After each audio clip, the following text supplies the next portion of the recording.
most of the saga and abandoned Libya, then many of them they are saga. But you might be seeing it the other way around. Same Jpac and Ndi Igbo so you know what again due to on a Gubuma go ebo saga so I decided to be on my own. I started on my own drag here. So opportunity but that's here na mother says the movie war and no yen na chacho we guze no onwu egbora ka aturu aka otozi uto.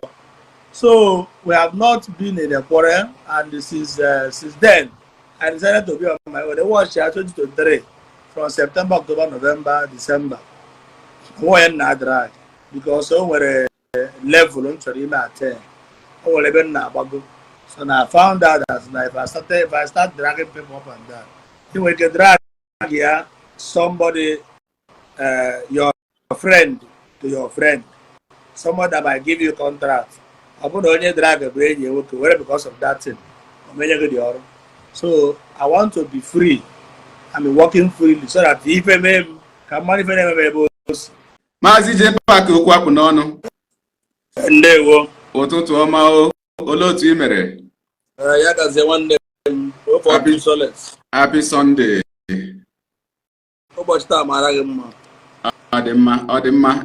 Mazi Jpac abatala. Onye anyị na-echezi ugbu a bụ Uncle SP onye obodo ka ọ bata na ya bụ ihe emume. Ana m akpọ obuye mana obube ekwentị mụ na ya dekwara ihe n'ụtụtụ a.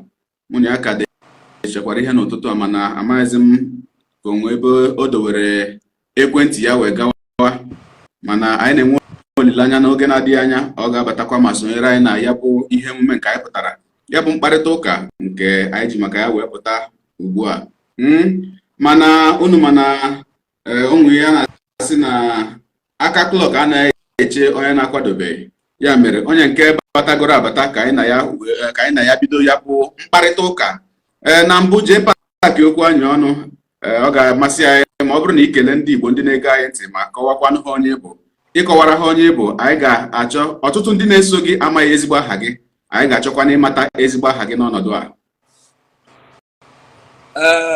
Ndewo otu Solace ka alụkwa ụbọchị taa obi bụ nsọ aṅụrị na Igbo amarabago onwe ha.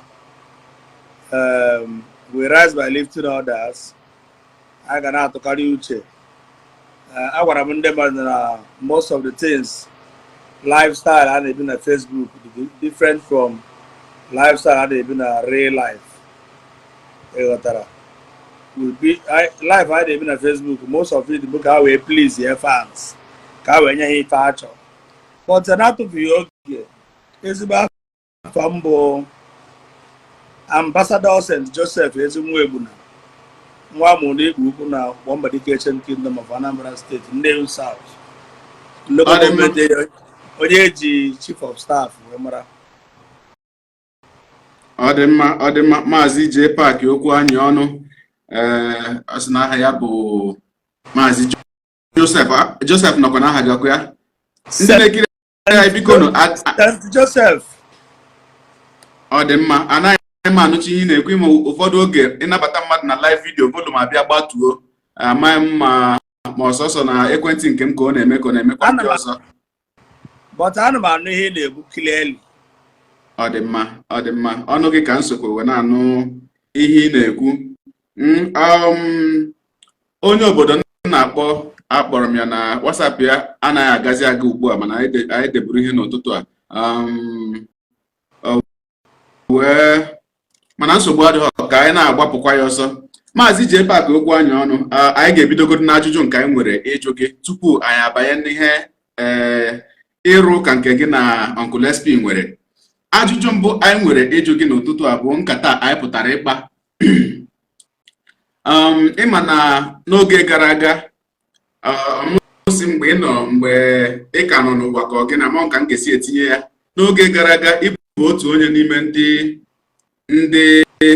ndị mmadụ si n'aka ya wee mata ọtụtụ ndị dibịa nọ n'ala Igbo nke enyi gị nwoke kwanụ bụ Akwa Okuko tiwara akị bụ otu onye n'ime ha wee megide ọ dị ka onwe ozi ndị ọzọ batara join ya gị na the line. Then fast forward to December 31st of ya 2022 mgbe Akwa Okuko mepere ụlọ ezumike ya. O nwere mmemme mere ebe ahụ ekwuru okwu maka ịtọ ebune. Ewee mecha ya bụ mmemme ịtọ ebune ewee sewe okwu. Ịpụta mgbe ahụ wee sị na ịtọ ebune ekwuru okwu ya na asịghị onye ga-eje magburu ebune n'aka na asị onye ga-eji command wee tọtuo ya bụ ebune. Ewee mewezie mewe ewee ruzie mgbe ọ dị ka o si wee dị n'afọ gara aga. O nwe ka o si wee dịrị gị na Akwa Okuko. Ịpụta n'efere mba ụwa wee kwuo si na mgbe aha a na-ekwu okwu ite ebune na o dokwara onye ọbụla anya na nwatakịrị ahụ tọrọ ebune ahụ. Ọtụtụ ndị mmadụ ewe na-ajụzi gị Jpac ka ezi. So ewe mewekwa wee ruzie ugbu a. Ọ dị nnọọ ka ihe mere ijizi wee kwuo eziokwu mgbe ahụ bụ na okwu sere gị na Akwa Okuko makwa na onwe ka o si wee dịrị gị na Akwa Okuko mgbe ahụ. Ewee mechakwanụ ugbu a Jpac bụzi onye Zion ma bụrụ ọnụ na-ekwuru ndị Zion ka ntinye ya otu ahụ. Ọtụtụ ndị mmadụ ga-achọ ịmata na okwu niile ị ga-ekwu ebe a ọ bụ eziokwu bụ ihe ga-esi gị n'ọnụ apụta ka ị ga-adefend Christianity na ndị Zion maka ihe ị na-erite n'aka ha, maka na ọ bịaziri na-eme ka ọ bụ maka ihe ị na-erite n'aka Akwa Okuko makwanụ friendship gị na ya bụ ihe mere na ikwu eziokwu mgbe ahụ a na-akọ akụkọ ite ebine. Ọtụtụ ndị mmadụ ga-achọ ịmata kedu ka a ga-esizi atụkwasị okwu niile ị ga-ekwu obi na ọ bụghị maka ọchịchị onwe nke ama dịka selfish interest ka ị ga-eji adefend ihe niile ị ga-adefend ebe a taa.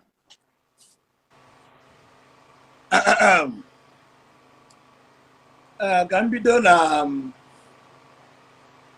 ịjụrụ ajụjụ na-abụ Akwa na ndị ụka. First and foremost, mụ na Akwa anaghị eso okwu. Anyị anaghị eso okwu ruo echi. We are still friends, but friendship was a limit because I believe on my own and they believe on his own. We are friends as Igbo, as normal human beings. We have never quarreled before. Whatever you see online that we are quarreling, we have never quarreled. We have never quarreled before. I won't attend this Ọmenala Festival this 2023. I went there to show that we are not quarreling. I had a so. Coming to issue of a bilateral.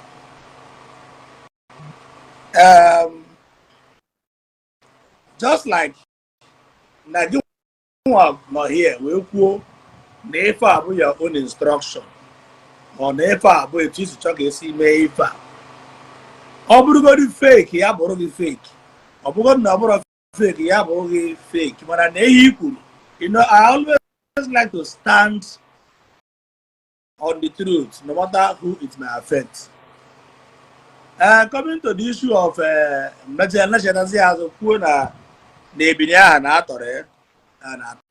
Attire, yes, and I would boy Attire, not Attire. Masin Attire, come on, say. According to the instruction of Onyenwe Ebini, Attire, who said that Nage may be into or where put that. Mana Attire de Ebini, Attire de Ebini, Mana detain Barambe. Here is not Barambe, but Onyenwe Ebini, who negates Attire Ebini, Attire Ebini, Naki, Toy Joseph Toy. What they Ebini, Biama Yabo, what all Biama Ebini, Cabo Fee. So the answer is sensitive. Attire Ebini, Mana Attire Ebini, just to check it. So whatever you see us dragging on social media, you know what we are doing. You understand? The problem is that and they did you get that. I don't know what how war. And it was most of the saga and abandoned Libya. Then many of them they are more saga. That might be seeing it the other way around. Same na Jpac na kana ndị dibịa na-eso okwu ya ị na-enwetara onwe gị enmity due to ọ na-agụpụ m agụụ ịgba onye asaga na ihe ọjọọ na-eme. So I decided to be on my own. I started on my own drag here. So opportunity pụtaziere m na mmadụ sizi m bịazie gbaa wụọ andọ ihe m na-achọ achọ wee guzie na ọnwụ egbuora ka atụrụ aka ọtọzie ụtọ. So we have not been in a quarrel, and since then I decided to be on my own. I watched 2023 from September, October, November, December. When na drag because o nwere level m chọrọ ime Attire. O nwere ebe m na-agbago. So now I found out that if I start dragging people up and down, you will get drag here somebody, your friend to your friend, someone that might give you contract. I put only drag a brain you to wear because of that thing. So I want to be free. I'm working freely so that if I can manifest. And coming to the issue of Islamable mouthpiece of Zion. You will still recall that nowhere when Ebuka Obi war, when saga, because of Guinea. I don't really like his pattern of teaching then. Him or not chastisement, so when do even about chastisement.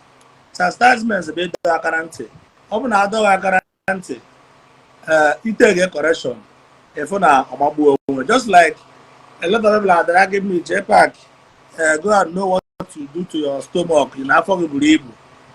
Nanya and them muddy, or the kind salt, but Nanya and Kimua, or guarantee. That is all correction.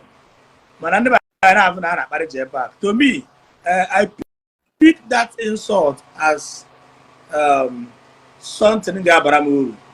Today I started working out, I started training. Now I become inside me, I become free inside me. And last time I checked my weight, I lost 10 kg. I'm at about 110 kg. But I went back that kg, now that 199. So it's a kudos or a thing of applaud that people insulted me that I'm unbelievable. It's not my making because I resemble my mom. In a day, I eat only once in a day. But I got to adjust. If I have wrong barrier, it's not all the coming to the issue of Ebuka Obi, I chastise him based on it was about that Dina Wunye, Nota, Onya Kuo, away me way, because that thing they can small about so many families. But I think that's no watch the video. And he hacking diligently to such advice. And today, he's no more doing it. I started seeing something in him. The other day, somebody invited, Agwu invited me to 100 days, end of 100 days. I went there and I was opportune to start with him one-on-one. I found out that that man just a very simple and humble human being. Very simple. I know many men of God today. You cannot see them. Before you see them, you buy tickets. Before you see them, you buy. Before you do that, you pass many protocols. But this young man, they're humble and gentle to the core. So I started regretting and say, wow, if you did not come close to somebody, you won't know Gonyade. Like as it is today, I still maintain that Akwa Okuko is a very nice guy. He's a very nice human being because in as much as he's a native doctor, he's different from others. I am not saying it because he gifted me a car. No. Even before then, two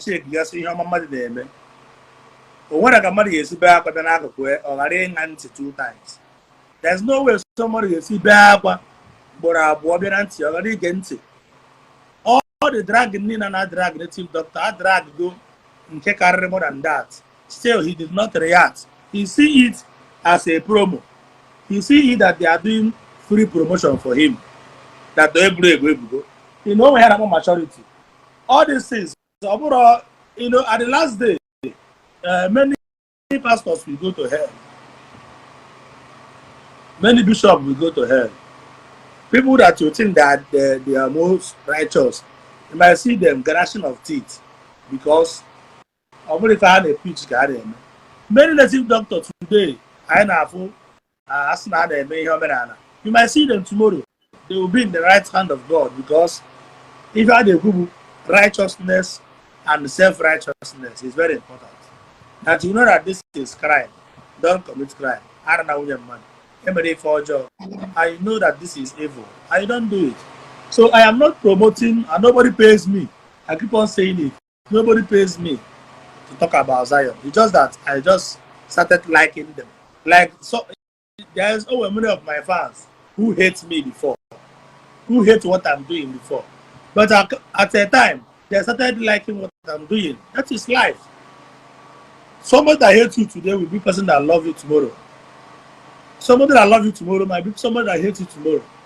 So nobody pays me to say good thing about Zion. Nobody. If I'm not by payment now, I will be a bill. I'm not business, but his passion, out of love, the way he attended to me, and the way, yeah, you know, we exchange conversation. I saw humility in him. I saw meekness in him. It's not a promo. Jpac ewekwana iwe ndị mmadụ si gị sụwara ha Igbo ịma na Igbo ka eji mara ya ebe a ndị mmadụ si gị sụwara ha Igbo mara ma agwa m asụsụ m ga-eji ife abịa the spirit dapụtara n'ime agaghị eme ise because na anyị agaghị school for nothing. There are some people that love what you are doing but they are not Igbos. At least you mix it up for them to, you know, carry them along. So I am not promoting Zion, and I don't mean promote Zion. What I promote is Ioma, and I started doing that when Chomtara na Ebuka Obi is very nice. In the sense that humility. I don't know about his private life because I cannot say what I don't know, but that little one for that humility, humbleness, meekness, like here. Everybody will be able to wear fault. Everybody will be able to borrow. But the problem I do, literally borrow all around. Try to be good. But what they would them today that na everybody will be able to be on. Actually, I'm king of violence, king of water. I don't need anybody to give me that title sheet. All you have to decide about one and did my way. Oh, with a grace in some, oh, with a Amara in some Ndi Igbo, Omenala Igbo, and I pay Igbo. Oh, with a Iwaji Igbo means that na everybody see your guy, but I don't see about how you talk. You understand? So with a natural Igbo, no Igbo. I don't know Igbo with a natural grace that you have a mere, you take him a problem. I don't know about war. I'm a boy of an war in Nigeria, not free. If you keep my race or if you when you see me, you start laughing. If you all natural. I'm a president to open free, back up on open free, Basnet to open free, but people might not do it. So many people with a phone, with a smartphone, with data, but they cannot open up and say the evil and atrocity in Nigeria. They cannot do that because I told you, they will that grace in them. It's not every blogger that can open up with a poor release in the bar flight, Jeba Abuja, Luciaba stand there in a court. Ne kuna see release in the car, police approach us. I now go and a fighter. Oh, grace. Oh, when about me, I can't have without doing anything. So I decided not to be dragging people. He was Yamdos. He have a traditional name. We are just catching cruise. Yesterday, when I woke up at well. We spoke at length, almost 45 minutes. And Kataman that Okocharam his able leakage na internet. Yeah, the model, yeah, encouragement, promise to support him. But he will get put that there, and that's no about. We give people what they want. Watch us say about it. Praise the Lord, hallelujah. Whatever we see, I know on the internet what they want to hear. You will create something good that people might like to watch. They will not watch it. But I never know about what I call no about saga. She has a career. So about Nahana like a war about less. We give it to them. But that does not mean that they are our lifestyle. You understand? This can never be our lifestyle. If we waja na bamba na internet na call waja na said na waja why the jacket send the project to no na village. Or the jacket send the project to Ojinaka on around the church na village here. Same way where war. Wherever people are coming on, and they feel like Jpac and Iwaji. So no, we know what we are. Oh, you know, what the world wants is what we give them. Until you guys started appreciating talent, you can post a very wonderful talent of somebody for people to share it. People will not share people's talent. He posts to a person business. Can people patronize it? They will not do that. Man, he posts to have on the equipment as well as now bamba. They will under 3 minutes or so enough 1,000 shares. So the Bible says to us that I never wife actually. So I'm good here, but you was that job. Go ahead. Ọ dị mma Jpac okwu anyị ọnụ okwu akpụ n'ọnụ ihe ịzara n'afọ gara aga bụ okwu akpụ n'ọnụ 2023 ka ihe na-aza n'afọ a afọ abụọ mee ka ntị nụ o mee ka ntị nụ ọ dị mma eke uru Karachukwu nsogbu adịghị Jpac onwe ebe i kwuru maka ịtọ ebule na nke Akwa Okuko ebe i kwuru maka instruction anyị ncha bụ okenye and ọ dịkwanụ mma okenye nọrọ n'ụlọ ewu a na-amụ n'ọgbere. Instruction a na-ekwu na enyere maka ite ebune onye ọbụla bụ onye Igbo na-eso Akwa Okuko soro ihe ahụ niile mere because esoro m ya soruo ya n'isi ga-amata na before that event 1 minute to cut you short. You have to be not fans in the model, not to be insulting people. Mana, in your privilege that a guest, this is early morning, I'm supposed to be sleeping by now. I made it out this week till 9-10. Man, you have money, man, not drop opinion. Obviously, why allowing this and not here. Oh, no, we're going to in a month, in a week. What an idiot. What a Jpac very foolish idiot. I have to drop your opinion without insult. That is why I left one page like that. Someone might invite Kambia Kaiben Kata. His fans now about him. So now what the guys here, tell your fans to caution themselves and try to be civilized. How are you? Then I left. Oh, the Jpac chere. Nsogbu adịghị nke bụ eziokwu bụ na anyị chamara ndị be anyị na-adị very very emotional ma abịa n'ihe ọbụla gbasara okpukperechi ma ọkwa na nkwenye ha ịghọta ọ bụghị dị sọsọ nke a na-akọ gị mụọ na-afụkwa nke a na-akọ m ebe akwa ụfọdụ na-asị kedu ihe mere o ji bụrụ among ndị amụma niile nwere na ọsọsọ Ebuka Obi ka m kwuru okwu wee pụta n'ụtụtụ a mana a agaghị eje ebe ahụ. Ụmụnne anyị ndị na-ekiri anyị ekiri bikonu ihe anyị bịara ebe a bụ ịkpa nkata dịka ụmụnne abịa ebe ịlụ ọgụ mmadụ abụọ anyị bịakwara ka anyị na ha kpa nkata bụ ndị ụka Jpac bụ onye ụka onye obodo bụ onye ụka ọ bụghị ọgụ ka anyị bịara ebe ịlụ anyị bịara ịtụgharị uche kpa nkata dịka ụmụnne. Jpac alachie na nke okwu ite ebule na instruction enyere nke anyị na-ekwu na bụ nnọọ ka anyị were gbuo oge na-echekwa onye obodo, maka enwetara m ozi ugbu a na oge esonye anyị n'oge na-adịghị anya. Abịa na nke ịtọ ebune ahụ ị na-ekwu okwu instruction, mgbe ahụ onwe ihe onyonyo niile so mmemme akwa ọkụkọ ahụ ma ịtọ ebune ma nke mechere after ịtọ ebune ebupụtachara m ha ncha. Onwekwa n'ebe akwa ọkụkọ nọ mepe ọnụ si na onye ga-eji ọgwụ wee tọọ ebune a before mmemme ahụ.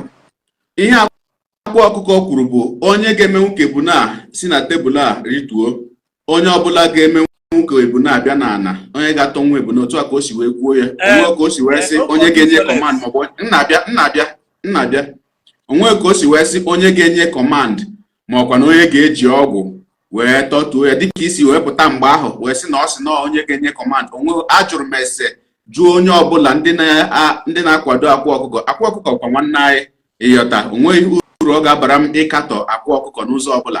Onye ọbụla bụ onye Igbo bụ nwanne m. Onwe uru ọ bara m ịkatọ makwa na ịdọtu onye ọbụla, ma onye hụ nke bụ eziokwu ya kwuo. Gị nwa mechakwa pụta were ọnụ gị kwuo ya sị na onye ọbụla mana nwatakịrị ahụ tọrọ ebune ahụ. Nke ahụ ewee dịrị onwe ya. Ajụjụ anyị nwere ịjụ gị ugbu a Jpac bụ dịka ihe onyonyo a ị mere iji wee kwado ihe nwanne anyị nwoke bụ Evangelist Ebuka Obi kwuru maka ndị prophetess, ndị amụma ụmụ nwaanyị. Ọ sị na ha ekwesịghị ịbụ ndị isi nchụaja, si maka kedu ka nwaanyị ga-esi apụta, nwaanyị na-ahụ nsọ ya ọnwa ọbụla wee na-ebikwasị nwoke aka n'isi. Nkwado ị na-akwado ihe ahụ Ebuka Obi kwuru, ọ bụ dịka onye omenala Igbo ka ọ bụ dịka onye ụka? Maka pọintị iji wee kwado ya bụ pọintị gbasara omenala Igbo, mana esi na iso ezi na omenala Igbo na ịbụ onye ụka. Ebuka Obi n'onwe ya Ebuka Obi n'onwe ya kwukwere ya bụ okwu. Chere na-abịa Jpac. Point of correction. Ịma na a na-ekwu omenala, ọ dịka asị na omenala bụ ikpere arụsị. Omenala abụrụ ikpere arụsị. Omenala bụ tradition of the land. Ya ihe eji mara ndị, ejiri mara ndị. So si ada emezina na omenala bụ ikpere arụsị. A na-ekwute afọ onye ụka wara ọjị asị na o mere njọ. No, the meaning ihe asụsụ Igbo, translate here na English, you found the meaning. It's tradition, the culture of the land. So whatever, and half of the culture of the land is also scripted. Ordinary also in the Bible, in the Christian. So and whatever the Bible also maybe going to exist na culture normally. Normally, if I say now when I joke, I'm a watch, and I'm a watch. It would imagine na bam. It would imagine na bam. And I know the meaning. It's tradition, culture. You cannot deprive me from that. Oh, we have here women and my father be evangelist. But not to like this. I never told you what. Here, orgy means welcoming a visitor. That he presented a collar to somebody means that you are welcome. And the same tradition goes to Israel. If at Israel, before you know that they welcome you, they will present you water for you to wash your hand and wash your leg, or welcoming something. So imagine if I know Kubi Perarose, Omenala is quite different from Iberarose. Practicing the true culture of Igbo is different from worshiping an idol. Yeah, idol worshiping. Idol worshiping is never a tradition or a culture. Every tribe now worship Yabra, they worship. Some day Femkita, some day say some day for good. He's different from Majirimanande. Can you deprive your daughter from a collect bride price? You are a Christian, but you must obey the law of the land. That is why even at that Bible said, remove not the ancient landmark. What does that mean? Remove not the ancient landmark. Remove not the ancient tradition of the land. It's in the Bible, but so many people might see it and jump it. They got that. Now, coming to the issue of what Ebuka Obi said, that now why ekwesịghị iguzoro n'ọdụ. Nnabịa ikwe ka njụcha ajụjụ nchọrọ ịjụ nnabịa mana ikwe ka nkwuche nke bịara m n'ọnụ chere Jpac ịnụ okwu a ya apụ m n'ime ọ ga-apụ m aghọtago m ebe ị na-eje ka m sapara nke m na-ekwu mana ịza onwe ka ọ dị ịza ajụjụ a na-ajụchabeghị ajụ. Amago baby na-eje because inwe ike ime ebe m na-eje ma mekwuchebe. Jpac butuo. Na mbụ ka m gwagodi gị, Jpac a ga-ahapụrụ gị okwu ebe a si okwu anya ọ na-asị hapụziara gị okwu. Na nke mbụ, point of correction dịka isikwa wee gwa m na mbụ, to the best of my knowledge, ndị Igbo anaghị efe arụsị nke ha ji ekpere arụsị. Ndị Igbo na-edunye arụsị ozi dịka ndị omenala si wee kọwaa. Onweghị arụsị mma n'ala Igbo a na-egbusere ikpere ma a na-agwụ ya okwu. Ndị Igbo na-anọ ala n'oche wee na-agwa arụsị okwu. Ị ghọtara nke ahụ? Nke ahụ wee dịziara onwe ya iche. Ka njụtọpụzie ajụjụ njụrụ n'ihe nwanne anyị nwoke bụ Evangelist Ebuka Obi kwuru. O kwuru maka ndị prophetess. O kwughị ya dịka a custodian of Igbo tradition. O kwuru ya as a custodian of Christianity. O kwughị ya dịka onye isi nchụaja na omenala Igbo. O kwuru ya dịka onye isi nchụaja n'ụka. So anyị na-eme expect na ọ bụ na ị chọrọ ịkwado ihe o kwuru, ọ bụ na ị chọrọ idefend ya, ị ga-adefend kwa ya n'ụzọ ụka na ọ bụghịzi n'ụzọ omenala. Ị gaghị agwa m etu m esi defend ya. Ị jụrụ m ajụjụ, you set the exam for me, so it's left for me to analyze the question. You will not tell me how to answer my question. I will use every aspect, biblical, traditional, to balance it. Jpac ọ dị mma. Ka anyị nabata nwanne anyị nwoke bụ anyị gold na Malaysia. Odogwu, olee otu ị mere? Arịkwa m mma, ekenekwa m unu, ụtụtụ ọma. Na nkenke oge kelee ndị Igbo na-ege anyị ntị, kọwakwana ha onye bụ ka anyị lachikwa azụ na ajụjụ anyị nwere ịjụ Jpac. Okay, Igbo ndị ọma na-ege m ntị, ekene m unu. Ndị nọ n'ụtụtụ ọma, ndị nọ n'efifie ọma, ndị nọ na mgbede ọma. Abụ m ezigbo onye ojoto aka na-asọ onye ide mmiri. Ife ji malụ mba anyị go TV, anyị goru mala ezudo na ojoto. Ekene m onye ọbụla, ekene m Soresi ọkwa aka m na Malaysia. Ekwana m Jpac okwu anyị ọnụ, anụ ka ifufe ka m na-etu gị. Ife nyi like ife anụ na-ekwu n'ụbọchị nke taata bụ ọbụna ife gbasara ife nwanne ka a na-eme. Bikos o nwe ife na-ada agwụba ndị mmadụ nkwuchi okwu ngwafa na etelugbo otele ose ekesịa n'ama eburu na Obi. Ebuka Obi bụ nwanne anyị, mana ọ bụrụzi na onwe nke okwutere anyị sọpọtụ ya. Likewise Jpac bụ nwanne anyị, mana ọ bụ na ọ mezie nke ọ dịrọ mma anyị agbazi onu, bikos na ọ bụrụ sọsọ onye nwụrụ anwụ ka a na-agbazi onu. Onwe bụ something nchọba iju Jpac ama na ụnụ agafegwu ihe onwe okwu gbasara anya na akwa nchọ ka njụọ ya, bikos 30 na okwu onwe mbụsị okwu one something nchọ eji wee sakwu ya okwu. Onwe ebe Jpac ikwu ma nne m ka m ntị, onwe ebe ikwu si na ọ bụrụkwa na gị na Akwa Okuko na-eso okwu, mana kịta na o belivers na nke gị and gị nwa ebelivers na nke ya. So onye akpata relationship unu ji wee nwee limit. But ọ nwa ajụ nchọ ka njụ agwa ndị m ewe n'iwe. Kedu ihe oge ị kwụsịzi ibelives na nke ya? Or recently ka ọ before ile believe na nke before? Ndị oyibo kwuru okwu sị na change is constant. You can never tell me when to repent or when not to repent. You got that? So change is constant. I can change at any time.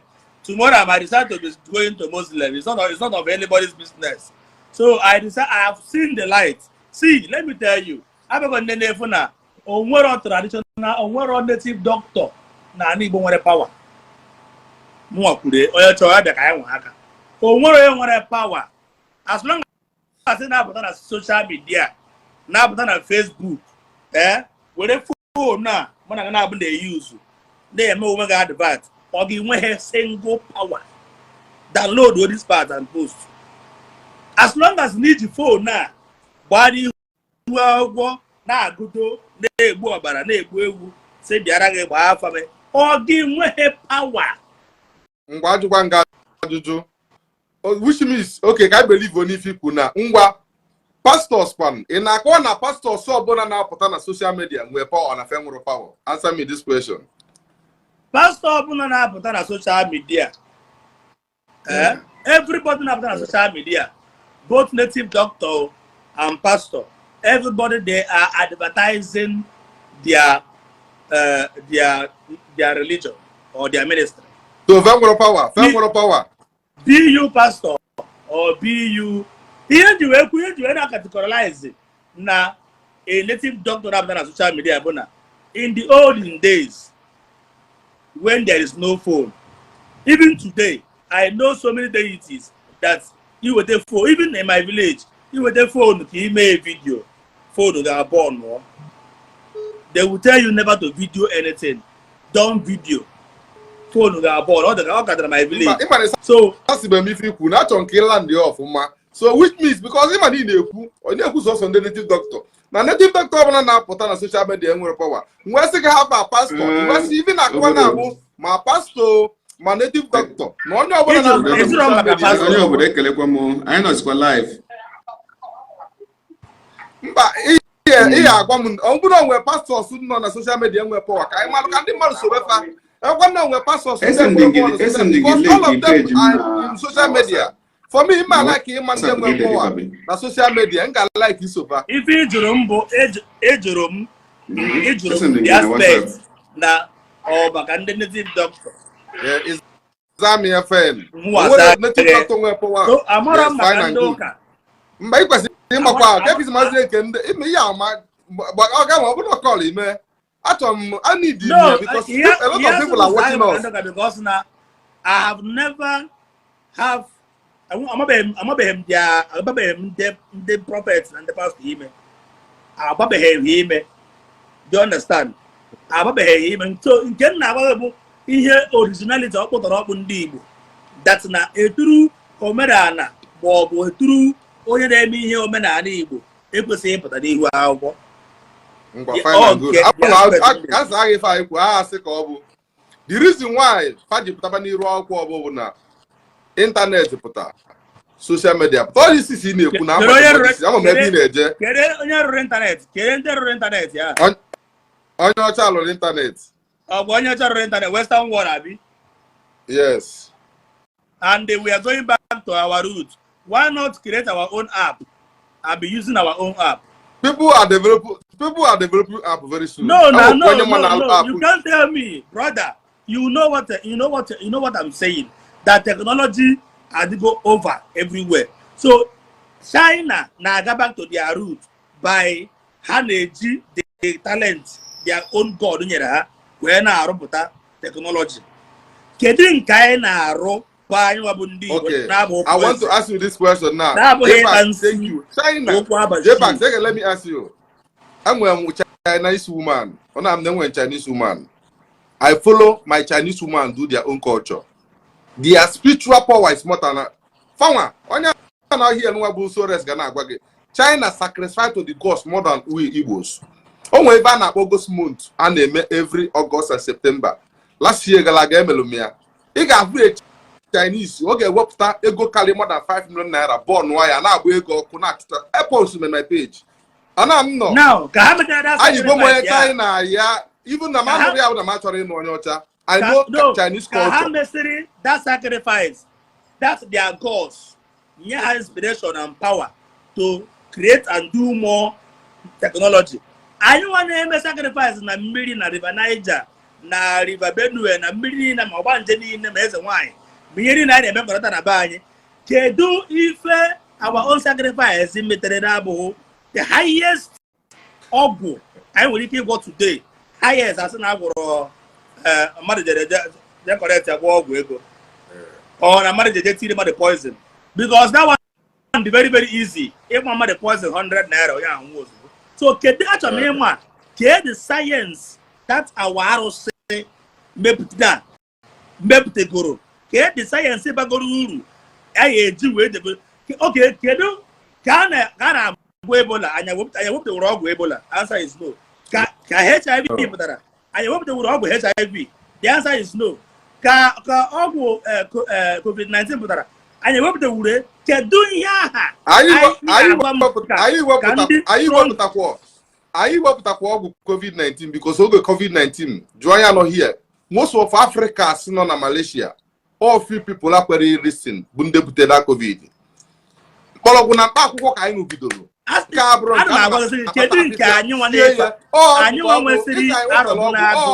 No, I am asking you in Obodo Oyibo. Thank God it is civilized. It is civilized.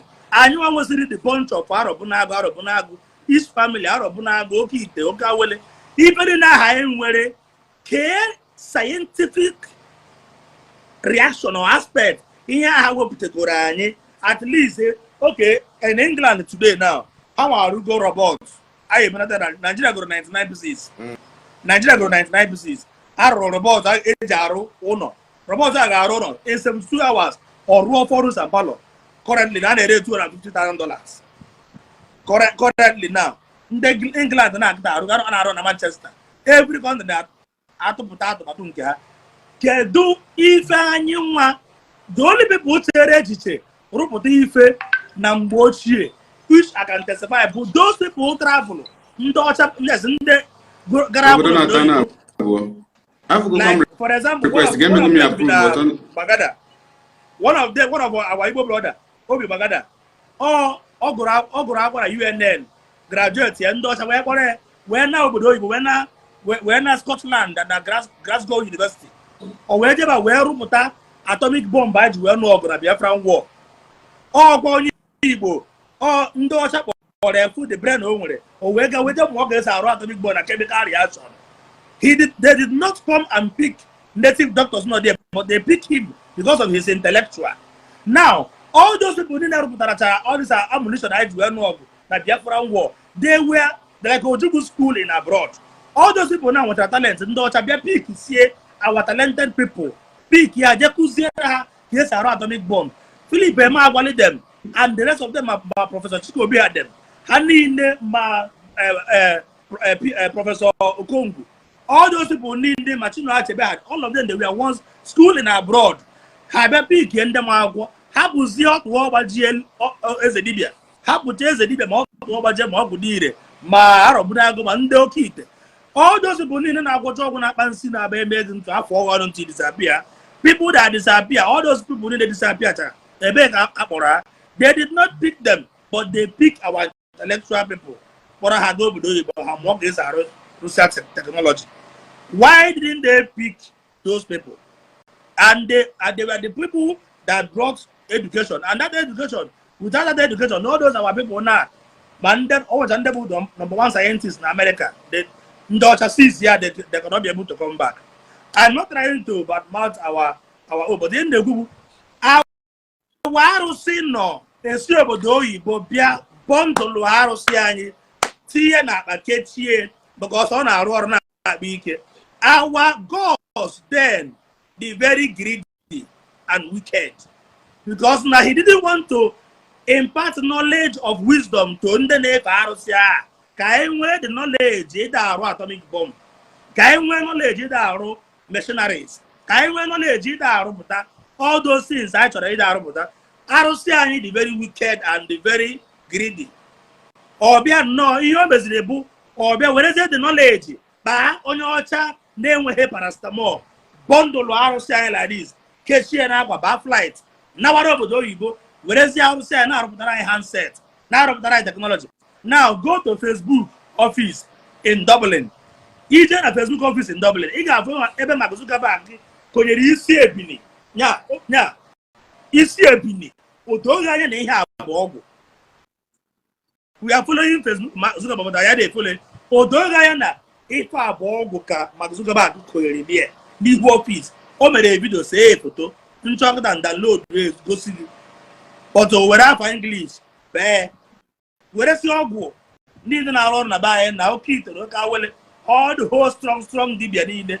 Arosol, Ketchie, Ebrena, then Abuzia, Kaima wicked because Arosia the wicked. Open Arosia, they protect homewhere, near your knowledge and the wisdom.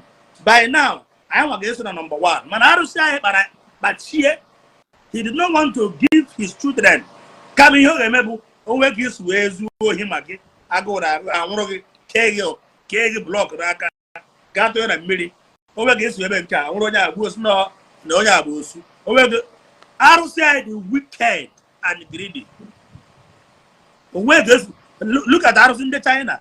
Arụsị ndị China na-enye their citizen brain for technology. Arụsị ndị India na-enye their citizen brain for technology. Arụsị ndị Malaysia ebe ahụ nọ na-enye their citizen brain for technology. All the whole arụsị niile nọ n'obodo niile na-enye their citizen brain for technology. Arụsị nke anyị, the only brain a na-enye anyị bụ ịgbata ego n'obodo oyibo bịa ka ị rụọ ụlọ, etiri poison, ịmachi ya nwụọ. Only killing and destruction. Only killing and destruction. Onye chọọ o were ihe na-ekwu, you only there to comment rubbish. You cannot touch me and I'm in my house. Or ọ bụ na okwe gị pịa m unfollow me. So I'm not telling you to please anybody. Oh, the only insult you can insult is to lay your insult on comment section. You cannot touch me. You cannot see me and touch me. Simple.